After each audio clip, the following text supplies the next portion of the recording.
Bannayuganda mu bitundu by'eggwanga eby'enjawulo mu kujaguza n'okujjukira amazaalibwa aga Yesu Kristo beeyiye mu bifo ng'obutale ne lufula okwegulira ku by'essava era naffe tukedde mu bifo bino okulaba embeera nga bw'eyimiridde. Kabadde kayisanyo k'amaanyi nga buli muntu ayaayaanira okubaako kyagula okutwala ewaka okusanyusa ab'enjuuyi era obutale nga Nateete ne Busega gye tusimbye essira. Eno tusanze emmere y'amatooke eweddewo ng'ate abagyetaaga bakyaliwo mu bungi era ng'abagitunda batubuulidde ng'amatooke bwe gabadde gabuze. Twatunze gonna gaweddewo. Ya bbeeyi emmere yabuze naye era twagireese ne tutunda. Eno abatunda emmere batubuulidde ekizibu ekireetedde embeera eno. Kyalo ebadde teriiyo era abadde yabula dda nga teriiyo.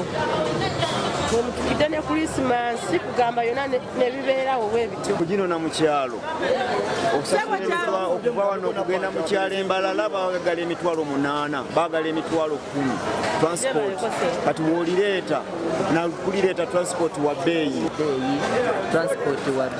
bamufeera so emmere ya bbeeyi yo amakubo gayonoonese ate n'emmere yabuze ne mu kyalo teriiyo. Olw'ebbula ly'amatooke akatooke akatono kabadde kagulwa emitwalo 2 ng'ababugula bategeezezza nga bwe butamala na famire zaabwe ng'enkota ennene zibadde zigula emitwalo 5, 67.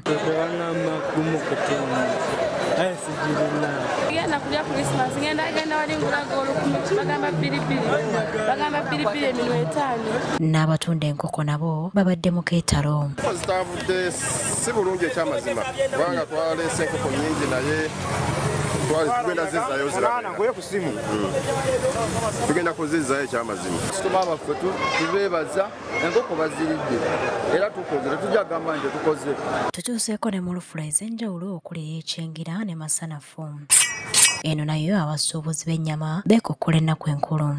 Ente zizze naye nga baziseera kubanga ente ekiri 120 bajagala milioni 2.3 era kyova olaba ennyama olwaliro bagisedde naye nga ssente tewali.